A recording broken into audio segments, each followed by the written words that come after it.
Hello, আমার নাম ডাহপুরু ধাওয়ান এবং আজ এই ভিডিওতে আমি কিডনি রোগীদের ক্রিয়েটিনিনের মাত্রা নিয়ন্ত্রণে বেকিং সোডার গুরুত্ব সম্পর্কে বলবো। আমরা সবাই জানি যে কিডনি শরীরের সমস্ত বর্জ্য প্রস্রাবের মাধ্যমে বের করে দিতে গুরুত্বপূর্ণ ভূমিকা পালন করে, তবে কিডনি শরীরের অভ্যন্তরে থাকা অতিরিক্ত অ্যাসিড বের করে দিয়ে শরীরের ভিতরে অ্যাসিডের ভারসাম্য বজায় রাখে। তাই আমাদের প্রস্রাব প্রকৃতিতে অ্যাসিডিক। কিন্তু কিডনি খারাপ হতে শুরু করলে কিডনি বিকল রোগীর শরীরে ক্রিয়েটিনিন ও ইউরিয়ার মাত্রা বেড়ে যায়। ক্রিয়েটিনিন এবং ইউরিয়ার পাশাপাশি রক্তে অ্যাসিড জমে সারা শরীরে অম্লীয় রক্ত সঞ্চালন ঘটায়। এখন এই অম্লীয় রক্ত কিডনিতেও পৌঁছায়। যেহেতু রক্ত অম্লীয়, তাই এটি কিডনির কার্যকারিতার অবনতির প্রধান উৎস। অম্লীয় রক্ত নেফ্রনের আরও ক্ষতি করে, যার ফলে ক্রিয়েটিনিনের মাত্রা দ্রুত বৃদ্ধি পায়। সুতরাং কিডনি ব্যর্থতার রোগীদের ক্ষেত্রে ক্রিয়েটিনিন সাধারণত 1.5 থেকে 4 পর্যন্ত ধীরে ধীরে বৃদ্ধি পায়। এই স্তরে পৌঁছতে কয়েক বছর সময় লাগে, কিন্তু একবার ক্রিয়েটিনিন প্রতি ডেসিলিটারে 4 মিলিগ্রামের মাত্রা অতিক্রম করলে ক্রিয়েটিনিনের মান কয়েক মাস এবং কখনো কখনো দিনে পরিবর্তিত হয়। এই সব ঘটে কারণ আগে শুধুমাত্র উচ্চ রক্তচাপ এবং উচ্চ চিনির মাত্রা কিডনির ক্ষতির প্রধান কারণ ছিল। এখন উচ্চ রক্তচাপ এবং চিনির সাথে মেটাবলিক অ্যাসিডোসিসও আসে, যার কারণে কিডনির স্বাস্থ্য খুব দ্রুত খারাপ হয়। এখন প্রশ্ন জাগে, এই অ্যাসিড নিয়ন্ত্রণে আমরা কি করতে পারি? উত্তর হলো, আমরা এই অ্যাসিডটি প্রস্রাবের মাধ্যমে ত্যাগ করতে পারি না কারণ কিডনি সঠিকভাবে কাজ করছে না, তবে আমরা কিছু সোডিয়াম বাইকার্বনেট দিয়ে এই অ্যাসিডটিকে নিরপেক্ষ করতে পারি, অ্যাসিডের বিপরীতে, যা বেকিং সোডা নামেও পরিচিত। বেকিং সোডা খাওয়ার জন্য খুবই নিরাপদ। আমরা বেকারি আইটেম এবং অ্যান্টাসিডগুলিতে প্রচুর পরিমাণে বেকিং সোডা সেবন করি। তাই এখন আমাদের রক্তে উপস্থিত অ্যাসিডকে নিরপেক্ষ করতে ট্যাবলেট আকারে প্রতিদিন এই বেকিং সোডা খেতে হবে। বেকিং সোডায় উপস্থিত বাইকার্বনেট আয়ন শরীরের অ্যাসিডের ভারসাম্য বজায় রাখতে সাহায্য করে, যার ফলে কিডনির স্বাস্থ্য কমে যায়।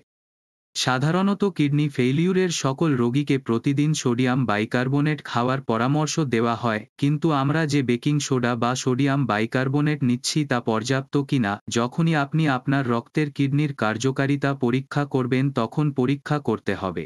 সিরাম বাইকার্বনেট পরীক্ষার জন্য অনুরোধ করুন।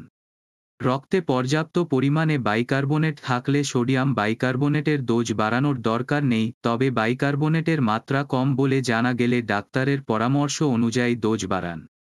এবং যদি আপনি সোডিয়াম বাইকার্বনেট গ্রহণ না করেন এবং আপনার ক্রিয়েটিনিনের মাত্রা বাড়ছে, তাহলে খুব দেরি হওয়ার আগে আপনার দ্বিতীয় মতামত নেওয়া উচিত। এখন মেটাবলিক অ্যাসিডোসিস নিয়ন্ত্রণে ওষুধের পাশাপাশি আমাদের খাদ্যেও পরিবর্তন আনতে হবে যাতে শরীরের অ্যাসিড নিয়ন্ত্রণ করা যায়। সেজন্য আমরা সব কিডনি ফেইলিউর রোগীদের কমলা, কিউই, আম, জাম্বুরা, ভিনেগার, লেবু, দই এবং বাটারমিল্ক জাতীয় সব ধরনের অ্যাসিডিক খাবার এড়িয়ে চলার পরামর্শ দিই কারণ এগুলো অ্যাসিডিক প্রকৃতির। এই খাবারগুলি কিডনি রোগীদের মধ্যে বিপাকীয় অ্যাসিডোসিস প্রচার করে। এখন আপনি যদি কিডনি রোগীদের জন্য ডায়েট করতে আগ্রহী হন, আমি আপনাকে সেই বিষয়ে আমার স্বাদী ভিডিওটি দেখার পরামর্শ দিচ্ছি। আমি এই ভিডিওর শেষে একটি লিংক রেখে দেব, তবে তার আগে আমি আপনাকে কিছু প্রতিবেদন দেখাবো। আপনি স্পষ্টভাবে দেখেছেন, ক্রিয়েটিনিন এবং ইউরিয়া মাত্রা অল্প সময়ের মধ্যে পরিবর্তিত হয়। এটি তখনই ঘটে যখন একজন কিডনি রোগী কিডনির কার্যকারিতা অতিরিক্ত কাজ করে। এখন আপনি নিশ্চয়ই ভাবছেন কিভাবে কিডনির কার্যকারিতা উন্নত করা যায় এবং কেন আমি এই ফলাফল পাচ্ছি না।